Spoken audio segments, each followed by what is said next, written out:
મિત્રો, મારું નામ ડોક્ટર પારસ હોય. હું એમડી ફિઝિશિયન છું અને યુનિટી હોસ્પિટલમાં ફરજ બજાવું છું. મિત્રો, આજે આપણે હાઇપરટેન્શન એટલે ઊંચું બ્લડ પ્રેશર વિશેની થોડીક માહિતી મેળવીશું. હવે નોર્મલ બ્લડ પ્રેશર કોને કહેવાય?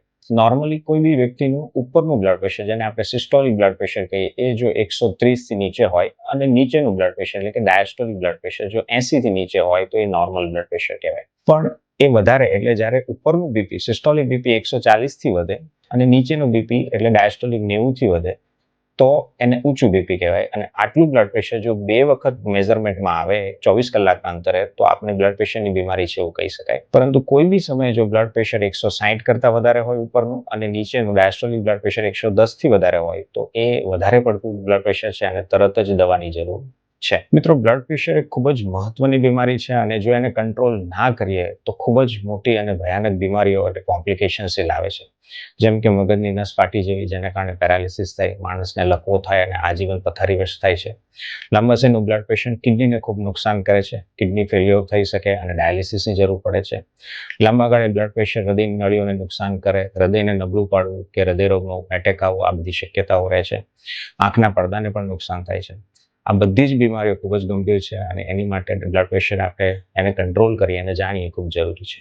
હવે આપણે એ જાણીએ કે બ્લડ પ્રેશરના લક્ષણો શું છે અથવા તો બ્લડ પ્રેશર કોને આવી શકે. મિત્રો, બ્લડ પ્રેશર એ ઉંમરની સાથે આવતી બીમારી છે. એટલે જેમ જેમ ઉંમર વધે એમ બ્લડ પ્રેશર આવી શકે. એટલે આપની ઉંમર જો 40 થી વધારે હોય તો આપણે બ્લડ પ્રેશરનું રેગ્યુલર ચેકઅપ કરાવવું જોઈએ. કોઈ વ્યક્તિનું વજન ખૂબ વધારે હોય એટલે કે ઓબેસિટી હોય તો એનું બ્લડ પ્રેશર આવવાની શક્યતા વધારે રહે છે. કોઈ વ્યક્તિ જમવામાં ખૂબ જ સોલ્ટનો પ્રયોગ કરતો એટલે મીઠું વધારે પડતું લેવાતું હોય તો બ્લડ પ્રેશરની શક્યતા રહે. અને અમુક દવાઓનું સેવન જો લાંબા સમય થાય, જેમ કે પેઇન કિલર્સ છે, જે બાઇબુપ્રોફેન છે, ડાયક્લોફેનાક છે, તો બ્લડ પ્રેશરની શક્યતાઓ વધારે રહે છે. મિત્રો, બ્લડ પ્રેશરના લક્ષણોની વાત કરીએ તો 90% લોકોમાં બ્લડ પ્રેશરના કોઈ લક્ષણો જોવા નથી મળતા અને મોટે ભાગે દર્દી જ્યારે કોઈ બીજી બીમારી માટે ડોક્ટર પાસે જાય ત્યારે બ્લડ પ્રેશરનો ખ્યાલ આવે છે. પણ અમુક લોકોમાં માથું દુખવું, ખાસ કરીને સવારે ઉઠે ત્યારે થોડા ઘણા ચક્કર આવવા કે માથું ભારે રહેવું એ બ્લડ પ્રેશરના લક્ષણો હોઈ શકે છે. અને ક્યારેક જો બ્લડ પ્રેશર ખૂબ વધે તો ડાયરેક્ટલી બ્લડ પ્રેશરના કોમ્પ્લિકેશન સાથે જ વ્યક્તિ હોસ્પિટલમાં આવે છે. મિત્રો, એની સારવાર કઈ રીતના કરીશું? એના મુખ્ય 3 પાસા છે. એક, ડાયટ એટલે કે જમવામાં ધ્યાન રાખવું. તો આપના ડાયટિશિયને અથવા ડોક્ટરે જે આપને કીધું એ પ્રમાણે ડાયટ લો. ખાસ કરીને સોલ્ટ એટલે મીઠુંનો પ્રયોગ ઓછું કરો. એક્સરસાઇઝ ખૂબ મહત્વનો ભાગ છે. વધારે પડતું વજન ઘટાડવું.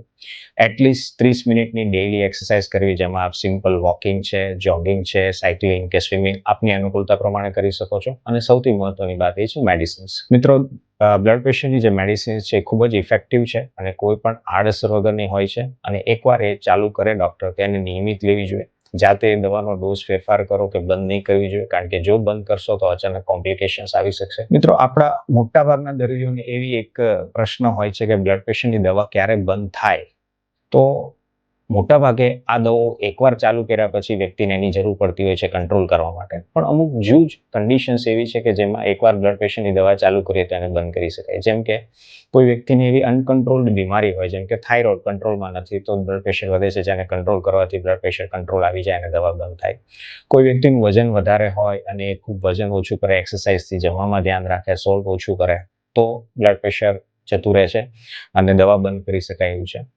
પણ તેમ છતાં જો આપના ડોક્ટર તમને કહે દવા બંધ કરવાની તો બંધ કરવી જોઈએ. પણ સતત દર મહિને તમારે બીપીનું ચેકઅપ કરવું જોઈએ, કારણ કે ગમે ત્યારે ફરીવાર બ્લડ પ્રેશર વધી શકે છે. અને આ બધું જ કરીએ તો આપણે બ્લડ પ્રેશરને સારી રીતના કંટ્રોલ રાખી શકીશું, એના કોમ્પ્લિકેશનથી બચી શકીશું અને મોટી જે ઘાતક બીમારીઓ છે એને આપણે અટકાવી શકીશું.